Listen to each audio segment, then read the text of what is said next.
naman na lahat kayo ay nasaksihan nyo yung nangyari pong butuhan kanina mga kababayan at lahat kayo ay nagulat dahil yung ibang mga nanalo sa miyembro mga kababayan ng unit team ay bumoto para maibalik mga kababayan yung article of impeachment dyan po sa Kamara. Pero mga kababayan, sinasabi ng mga DDSet na yan daw po ay patunay na panalo na etong si Sara Duterte. Pero kung iisipin yung mabuti, mga kababayan, isang malaking kalokohan yung ipinapakalat ng mga DDSet. Bakit? Dahil hindi nagtagumpay yung kampo ni Digong mga kababayan na maipabasura yung impeachment. Kaya nga gumawa ng paraan etong si Cayetano para i-delay mga kababayan yung impeachment nitong si Sara Duterte. Dahil nga hindi po nila kayang ipabasura yung impeachment mga kababayan ni Sara Duterte. So ngayon, basahin po natin etong nakita po nating balita. Galing po mga kababayan sa Abante. Sabi po dito,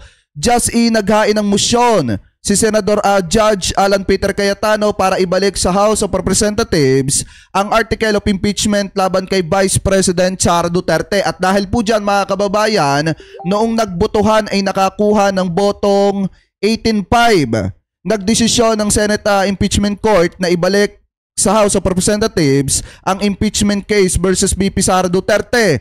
Ang motion na ginawa ni Senator Judge Alan Peter Cayetano ay partikular na nagsasaad ng pagbabalik ng mga artikulo ay hindi magdi-dismiss mga kababayan sa kaso. Ibig sabihin, ipinabalik lamang yung mga article of impeachment dyan po sa Kamara pero hindi po nangangahulugan na nagtagumpay yung mga senador ni Digong mga kababayan na maipa-dismiss ito pong impeachment ni Sara Duterte. Kaya yung ipinapakalat ng mga taga-suporta ni Digong na wala ng impeachment, isang malaking kalokohan po yan. Ano po mga kababayan? So ngayon, ito po yung nangyari mga kababayan na mismong butuhan na kung saan talagang nakakagulat na yung ibang mga senador na nanalo sa alyansa para sa Bagong Pilipinas mga kababayan, nakatikit pa ng presidente ay bumoto para ibalik sa Kamara yung mga article of impeachment. Kabilang dyan, etong sina Lito Lapid mga kababayan, Pia Cayetano at yung iba pa na mga nanalo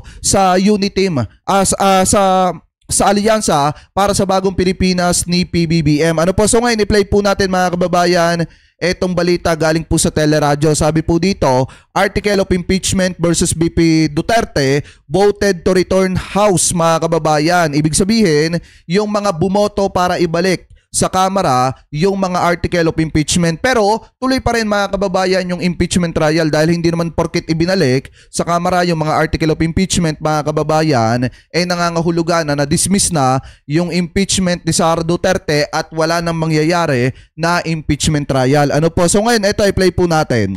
The presiding officer will now proceed to divide the House. Should anyone desire to explain their vote, he or she may do so after the vote has been taken.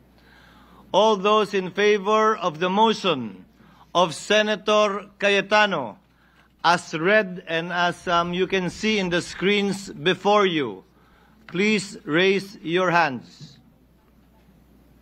Yes, ayan o mga kababayan o. Kita nyo si Lito Lapid o.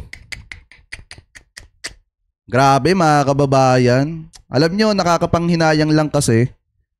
Sana maraming mananalo sa alyansa para sa Bagong Pilipinas kung naging maganda lang sana yung line-up. Kaso nga lang ang problema mga kababayan, kahit yung mga Marcos loyalist nung panahon ng eleksyon ng butuhan ay nahihirapang bumoto dahil alam nga nila pagdating ng araw, talagang ang iisipin ng mga senador na ito yung mga pangsarili po nilang interes at yung mga kaalyado po nila. Katulad na lamang mga kababayan ito, kung titingnan nyo, sina Pia Cayetano, bumoto, tumaas ang kamay para ibalik yung article of impeachment dyan po sa Kamara. Nandito rin etong sina Lito Lapid mga kababayan na talagang nangunguna pa sa pagtaas ng kanilang mga kamay. Ano po ngayon, ipagpatuloy pa natin.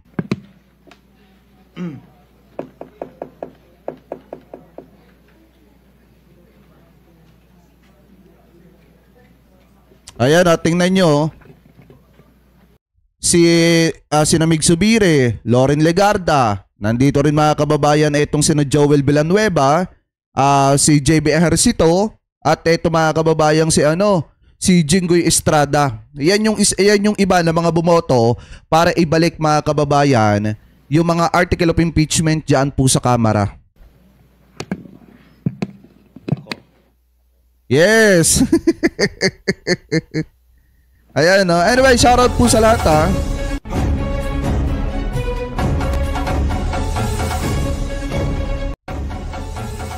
Oh, ayan no. Diba? Kaya wag na kayo magtaka mga kababayan.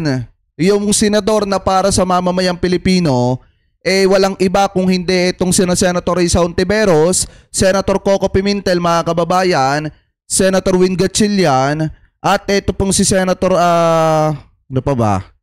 Wait lang Yan, Senator Grace po. At may isa pa mga kababayan nakalimutan ko lang kung sino yung isa kasi Magic 5 yung bumoto para wag ibalik sa Kamara yung mga article of impeachment mga kababayan, and then 18 yung bumoto naman para ibalik sa Kamara. Kaya nagtagumpay mga kababayan etong si Cayetano at etong si Bato de la Rosa na maibalik sa Kamara mga kababayan eto pong mga article of impeachment. Ano po, alam niyo nakakalungkot lang isipin kasi akala natin na itong mga senador na ito ay senador ng mamamayang Pilipino, pero definitely mga kababayan hindi pala po senador ng mamamayang Pilipino, kung hindi senador ng mga Duterte. Kita nyo kung gaano katitindi mga kababayan ito pong mga taong ito. Diba, ibinoto at pinagkatiwalaan ng taong bayan pero mas inisip at inuna yung kanilang mga pangsariling interes. Biruin nyo mga kababayan isa po pala doon sa Magic 5 na bumoto rin para wag ibalik sa Kamara yung article of impeachment ay ito pong si Senator Nancy Binay. Bali sila pong 5 mga kababayan yung nanindigan para wag ibalik sa Kamara yung mga article of impeachment, at yung iba mga kababayan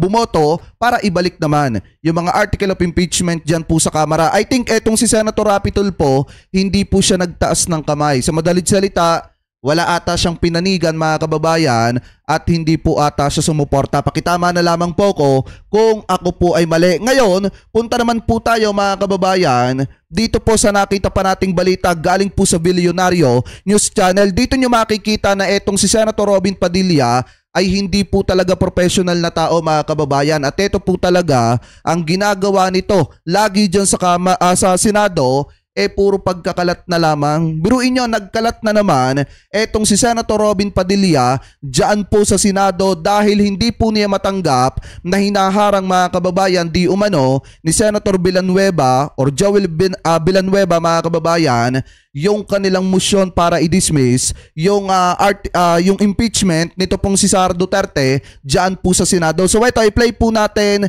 itong nakita nating balita galing po sa Bilyonaryo News Channel. Sabi po dito, bad boy at test naman, nagkainitan sa Senado dahil sa impeachment trial. So ito, i-play po natin. Never-ending drama sa Senado dahil sa impeachment trial ni VP Sara. Alamin natin ang mga maiinit na eksena sa agenda report ni Dexter Ganibe live mula... Ay, wait lang mga kababayan correct lang natin. Ito, may nakita akong picture. Ayan. Ito mga kababayan ewan ko kung kita. Wait lang, send ko nga dito sa natin. Ito pala yung mga yung mga bumoto. Kalungkot, kasama pala si kasama pala si Rapi Tulfo. Shish. Eto, mga kababayan. Yan pala yung mga bumoto para ibalik ang mga article of impeachment dyan po sa Kamara. Eto. Yan. Kung titingnan nyo mga kababayan, eto yung mga list of senator na kung saan mga kababayan ay bumoto para sa returning the impeachment complaint against VP Sara Duterte to the House of Representatives mga kababayan. Kung titingnan nyo, naandi dito yung pagmumukha ni Senator Rapi Tulfo. Ayan kasama pala si Senator Rapi Tulfo mga kababayan doon po sa bumoto para ibalik yung mga article of impeachment dyan po sa Kamara. And then, kung titingnan nyo, naandi dito si Pia Cayetano, etong si Senator Lito Lapid mga kababayan, bumoto rin para maibalik yung mga article of impeachment. Tapos ang pinakamasaklap dyan, akala siguro mga kababayan itong si Senator Francis Tolentino, pag ginawa niya na sundin yung mga pinagsasasabi niya na wakasan na yung impeachment nitong si Sara Duterte, akala siguro niya pagdating ng 2028, iboboto siya ng mga DD-shit. Hindi niya alam mga kababayan na hindi na po siya mananalo pagdating ng 2028 kasi nga ayaw ng mga DD-shit mga kababayan ng pabalay-balegtad ng pananaw at desisyon. Biruin nyo ha, nung ramdam niya na hindi po siya mananalo, diyan po mga kababayan sa Duterte camp, lumipat po siya mga kababayan ng bagong alyansa para sa Bagong Pilipinas. And then, nung natalo siya sa alyansa para sa Bagong Pilipinas, bigla naman po siyang kumabig mga kababayan dito na naman sa mga Duterte. So sino ba magtitiwala sa mga ganyang klase mga kababayan ng kandidato na ang iniisip ay yung sariling political career, saglip na yung sinasabi ng mamamayang Pilipino? Kita nyo, ito lamang yung 5 tao na nanindigan para wag ibalik mga kababayan yung mga article of impeachment dyan po mga kababayan sa Kamara. Ano po, so ngayon balik tayo dito. Ito ipakita natin sa inyo kung gaano kahindi ka professional. Ito pong si Robin Padilla, i-play na po natin. Sa Senado. Dexter, ano naman ang mga nangyari dyan? Corina, sa halip na siguro kung nangyari ito sa halip na dismiss o hindi dismiss yung isisigaw ng presiding officer ni si Senate President Chis Escudero, malamang ang binanggit niya, "Are you ready to rumble?" Dahil muntikan ng magkasuntukan sa loob ng plenaryo kanina habang naka-recess o habang nakasuspend ang sesyon kanina dahil naging mainit nga itong talakayan matapos mag-motion itong si Senator Bato de la Rosa na i-dismiss na yung kaso. Kasunod niyan ay hindi mga kababayan kasi may sinabi, alam nyo, sabi dito, nasan yun? Yan, returning impeachment trial means dismiss. Hindi, may sinabi si Senate President Chis Escudero na padadalhan nata nila ng summon. Ito pong si Sara Duterte parang pasasagutin nata within 10 days mga kababayan. And then parang padadalhan din nata ng summon yung House of Representative, and then pasasagutin din po nila. I think mga kababayan, marami pa daw mga botohan sa mga susunod na araw or linggo na mangyayari dyan daw po sa Senado. Ano po, so isipin na lang natin mga kababayan na itong ginawang ito ng Senado ay ipinakita lang sa atin yun talagang mga senador na mga makaduterte at hindi po mga makabayan. Dahil kung iisipin po natin mga kababayan, akala natin yung mga naglilingkod sa atin na mga senador ay ang iniisip yung kapakanan ng mamamayang Pilipino. Pero, tingnan nyo mabuti ha, pero ang iniisip lamang po pala nila ay yung kanilang mga sarili. Nag-motion itong or nag-object itong si Senador Villanueva. At pagkatapos niyan, Corina, dahil naging mainit yung pakinggan nyo kung bakit nagalit si Robin Padilla. Ulitin natin. Drama sa Senado dahil sa impeachment trial ni VP Sara. Alamin natin ang mga maiinit na eksena sa agenda report ni Dexter Ganibe live mula sa Senado. Dexter, ano naman ang mga nangyari dyan? Corina, sa halip na siguro kung nangyari ito sa halip na dismiss o hindi dismiss yung isisigaw ng presiding officer ni si Senate President Chis Escudero, malamang ang binanggit niya, "Are you ready to rumble?" Dahil muntikan ng magkasuntukan sa loob ng plenaryo kanina habang naka-recess o habang nakasuspend ang sesyon kanina dahil naging mainit nga itong talakayan matapos mag-motion itong si Senator Bato de la Rosa na i-dismiss na yung kaso. Kasunod niyan ay nag-motion itong or nag-object itong si Senador Villanueva. At pagkatapos niyan, Corina, dahil naging mainit yung diskusyon, nag-suspend. Kasi alam nyo ba mga kababayan kung bakit iniiwasan ng Senado na i-dismiss mga kababayan yung impeachment trial ni Sara Duterte? Kasi natatakot sila na baka ang Senado ay ma-abolish at mag-rally ang mamamayang Pilipino dahil nga sa gagawing maling hakbang ng Senado. Kaya nga kung matatandaan nyo, di ba, after nung butuhan, nagsalita itong si Senate President na padadalhan nila ng sumo na itong si Sara Duterte at saka ang Kamara, and then mga kababayan,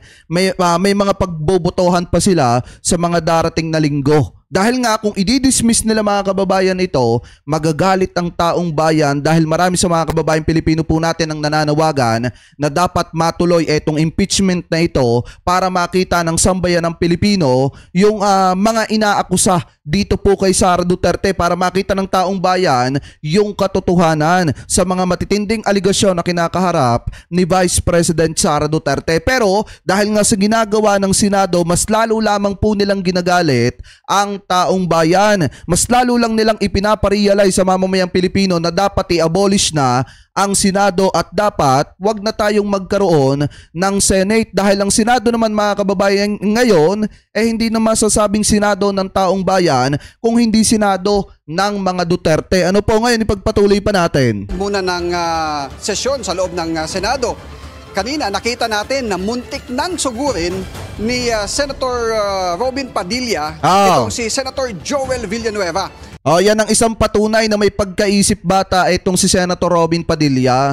Biruin nyo hindi lang pumabor sa kanila. Kanina itong si Senator Joel Villanueva nang galaitin na agad sa galit itong si Senator Robin Padilla at gusto pang sugurin etong si Senator Joel Villanueva, porket hindi lang napaboran yung motion ni Senator Bato de la Rosa na i-dismiss na itong impeachment ni Sara Duterte. Ano po ngayon, ipagpatuloy pa natin.